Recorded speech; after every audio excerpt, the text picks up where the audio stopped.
I pretended to be deaf for 3 years, just to see what people really thought of me, and it destroyed my entire family. It started junior year when I got a severe ear infection that left me temporarily deaf in both ears for 2 weeks. During those weeks, I learned to read lips and discovered something fascinating. People say horrific things when they think you can't hear them. My hearing came back, but I didn't tell anyone. The first thing I learned was that my best friend Sarah called me pathetic behind my back. While sitting right next to me at lunch, she told Jessica how exhausting it was pretending to care about my problems. "She's so needy," Sarah mouthed while I stared straight ahead. My parents were worse. At dinner, my mom would silently mouth things like, "She's falling behind in everything," to my dad. He'd nod and mouth back, "It's probably just a phase." But the real revelation came from my sister Emma. Emma was 2 years older and the golden child. Straight A's, varsity soccer, early admission to Stanford. I thought we were close.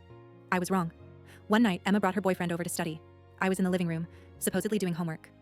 They sat at the kitchen table where I could see them perfectly. "Is she always this pathetic?" her boyfriend asked, gesturing toward me. Emma laughed. "Pretty much. My parents baby her because she's the disappointment. They've basically given up on her being successful like me.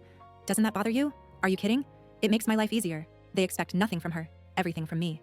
I kept my face neutral, but inside, I was planning my revenge. For 3 years, I documented everything. My parents had a betting pool with relatives about whether I'd graduate high school.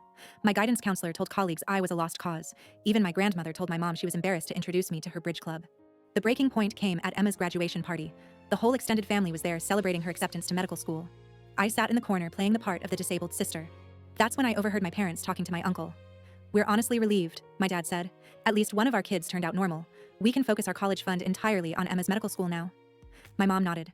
"The deaf one will probably qualify for disability benefits anyway. We don't have to worry about her future anymore. They were planning to abandon me financially because they thought I was disabled." I stood up, walked to the center of the room, and clapped my hands loudly. "Can everyone hear that?" I asked clearly. The room went silent. Emma's face went white. "Because I can hear everything," I continued. "Every cruel word, every whispered insult, every plan you've made behind my back for 3 years." My mother's mouth fell open. "What do you mean?" "I mean, I've been able to hear perfectly since junior year. I just wanted to see what kind of people my family really were when they thought I couldn't hear them." I pulled out my phone and played a recording. My parents discussing how much money they'd save by not sending the defective one to college. Emma started crying. "We didn't mean..." "Yes, you did." I cut her off. I turned to my parents. "You raised me for 18 years, then wrote me off the moment you thought I had a disability."